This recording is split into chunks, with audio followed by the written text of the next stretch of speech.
اگه یه شب وارد اتوبوس شدی و دیدی راننده داخلش نیست، باید بدونی که وارد دنیای دیگه‌ای شدی.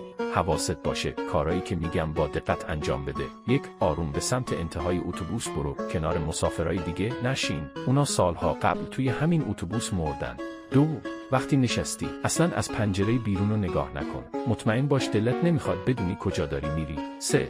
اگه یکی از مسافرها خواست کنارت بشینه فقط بگو اینجا جای کسیه. اگه همه مسافرها برگشتن و بهت خیره شدن، زود نفست رو حبس کن تا نفهمن تو زنده ای. 4. اگه اتوبوس توقف کرد و جلوی در 2 نفر با بادکنک قرمز بودن و مسافرها داشتن پیاده میشدن، زود پشت صندلی قایم شو تا کسی نفهمه تو هنوز اونجایی. اتوبوس دوباره شروع به حرکت میکنه. 5. اگه تو مسیر اتوبوس ایستاد ولی درها باز نشدن، فقط 9 ثانیه فرصت داری که شیشه اتوبوس رو بشکنی و بیرون بپری، گرنه دوباره حرکت میکنه و تو برای همیشه مسافر اون اتوبوس میمونی.